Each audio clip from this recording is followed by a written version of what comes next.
بیٹے کی شادی کی, بہو گھر لائے, ابھی 2 دن نہیں گزرے تھے کاروبار میں نقصان ہو گیا, یا گھر کا کوئی فرد فوت ہو گیا, یا کوئی جانور مر گیا, تو کہا کہ یہ منحوسہ آئی ہے تو ہمارا یہ نقصان ہو گیا. اگر وہ نہ آئی ہوتی تو پھر یہ نقصان نہ ہوتا, پھر تم قیامت تک جینا تھا, یا اس سے قبل تمہارے کبھی نقصان نہیں ہوئے. تمہارے گھر کے اندر بیٹیاں موجود ہیں, یہ بھی کل کسی کی بہو بنیں گے, اور ان کا بھی کوئی نقصان ہو سکتا ہے, اور یہ بھی منحوسہ قرار دی جا سکتی ہے. پھر تانو تشنی کے تیر جو ہے وہ اس کے اوپر لگائے جانے لگے. کتنی زیادتی ہے, کتنا ظلم ہے, کسی کا دل توڑنا, کسی کا دل دکھانا, کسی کو منحوس قرار دے دینا. از خود تمہارے پاس کیا سند ہے؟ تمہیں الہام ہوا ہے؟ کیا حجت ہے, کیا دلیل ہے تمہارے پاس کہ کسی کو تم نے منحوس قرار دے دیا؟ کتنا مکار ہے انسان, اپنی بدعمالیوں کو, اپنی نیت کے کھوٹ کو, اپنی نیت کی کوتاہیوں کو, اپنی سستیوں کو, اپنے عمل کی کمیوں کو دوسرے کے اوپر مڑ دیتا ہے. کاروبار تو نے صحیح نہیں کیا, نقصان ہو گیا.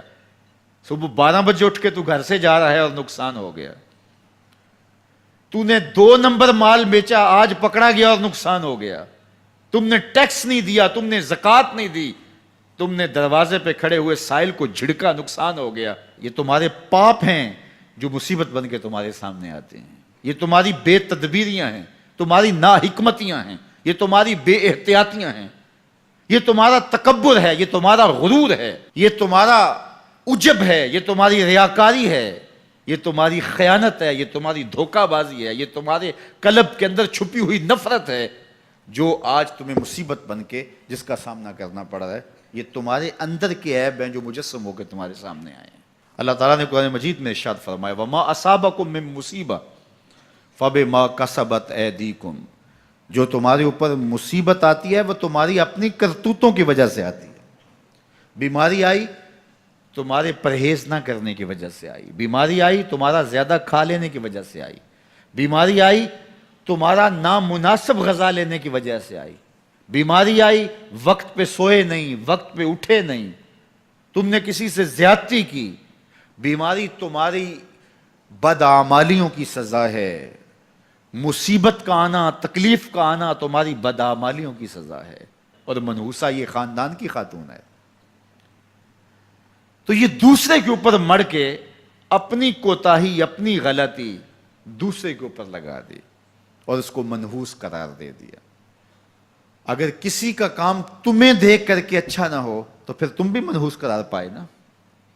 اگر آج تم کسی کی بہن کو, کسی کی بیٹی کو منحوس قرار دیا ہے اور خاندان کے اندر اس کو منحوس مشہور کر دیا ہے, تو اگر کوئی یہ مشق تمہاری ماں پہ کرے, تمہاری بہن کو منحوس قرار دے دے, تمہاری بیٹی کو منحوس قرار دے دے, تو تمہارے دل پہ کیا گزرے گی؟ یہ کتنا ظلم ہے, کتنی بڑی زیادتی ہے کہ آج خود کسی کو منحوس قرار دے دیا.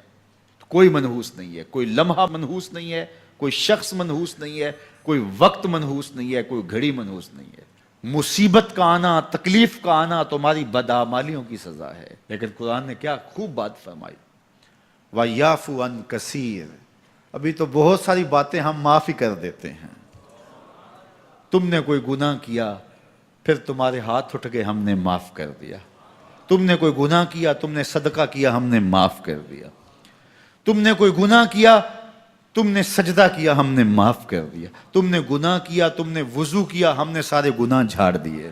تو کچھ اعمال ایسے ہیں کہ جن کی سزا بھگتنی پڑتی ہے لازمی, لیکن زیادہ عمل ایسے ہیں اللہ فرماتا ہم زیادہ یوں ہی معاف کر دیتے ہیں. اور اگر ہم سارے معاف نہ کریں تم چل ہی نہ سکو, زندگی تمہاری گزرے ہی نہ, اتنی مصیبتیں تمہارے اوپر ٹوٹ پڑیں. لیکن تم وہ منحوسہ کو قرار دے کے اپنے اوپر سے ٹال رہے ہو, فلاں منحوسہ اس لیے سب کچھ ہو رہا ہے, فلاں نے تعویذ ڈال دی اس لیے سب کچھ ہو رہا ہے, بلی راستہ کاٹ کی تھی, یہ مصیبتیں ساری اس لیے آئی ہیں. یہ تمہارے اندر کے عیب ہیں جو مجسم ہو کے تمہارے سامنے آئے ہیں. اس ویڈیو کو شیئر ضرور کریں, ہو سکتا ہے آپ کے ایک شیئر سے یہ بات کسی کے دل میں اتر جائے.